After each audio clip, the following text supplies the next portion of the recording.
dia, pessoal. Resenha do livro Política Social, Fundamentos Históricos, do livro da Elaine Burling e Ivanete Boschetti. Essa resenha foi feita pela professora Flávia Santos. A primeira provocação da professora é a seguinte: quais as tendências da política social na lógica neoliberal? Olha só, pessoal.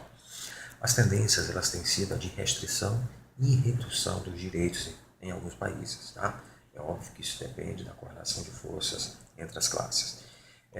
E essa tendência de que a política social seja uma mera compensação diante da crise, prevalecendo assim o trinômio articulado do ideal neoliberal para as políticas sociais: privatização, focalização e descentralização.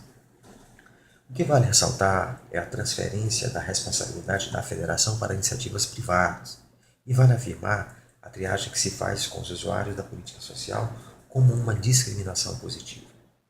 A segunda provocação seria a seguinte: quem é um dos grandes vilões do orçamento da Seguridade Social e das contas públicas em geral?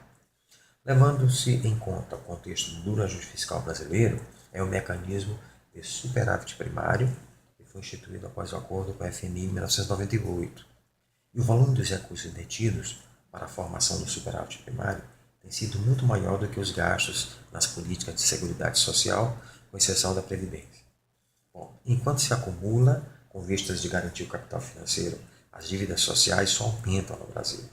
Só em pagamento de juros da dívida, esse valor é 20 vezes maior que os recursos destinados às políticas da assistência social.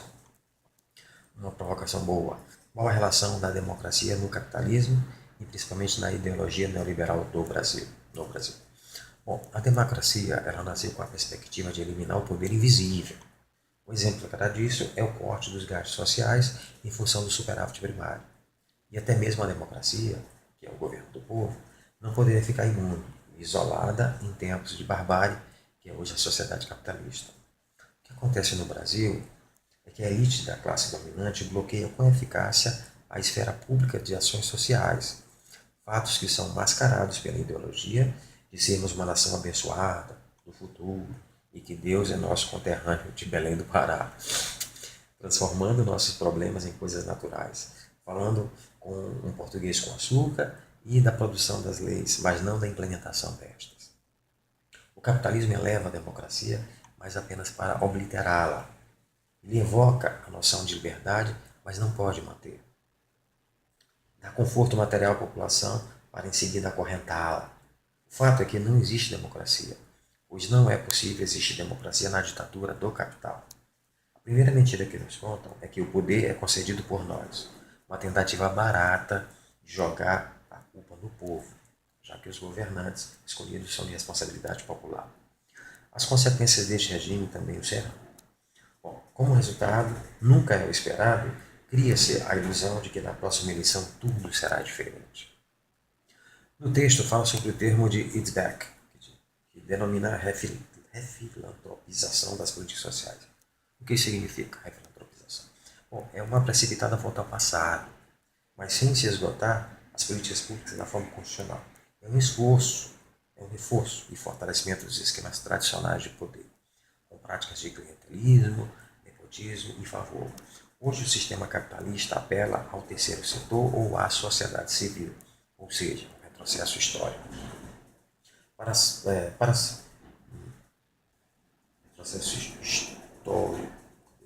O chamado terceiro setor, nesse sentido, acaba não complementando, mas sendo uma alternativa eficaz, poupando os gastos do Estado para ser injetado mais no capital da economia, levando em consideração também que muitos do terceiro setor saem como lavagem de dinheiro ou para status, o que se chama de primeiro-damismo. Qual a visão das autoras em relação à política social no capitalismo monopolista? Bom, pessoal, segundo Burling e Boschetti, a política social no contexto do capitalismo maduro é que esta não é capaz de reverter o quadro que se traz à sociedade, e nem é esta a sua função. Porém, não significa que temos que abandonar a luta dos trabalhadores para a implementação das políticas sociais. Por isso, tarefa dos que têm compromisso com a emancipação humana e política, tendo em vista elevar o padrão de vida das maiorias e também suscitar necessidades mais profundas e radicais. E debater, pessoal, a ampliação dos direitos e políticas sociais é fundamental, porque engendra a disputa pelo fundo político, pelo fundo público, e envolve necessidades básicas de milhões de pessoas. E impacta nas suas condições de vida e trabalho. E também implica uma discussão coletiva, que é a socialização da política e a organização dos sujeitos políticos. Esse foi o texto do livro Serviço Social, tá? Serviço Social, Política Social, Fundamentos Históricos.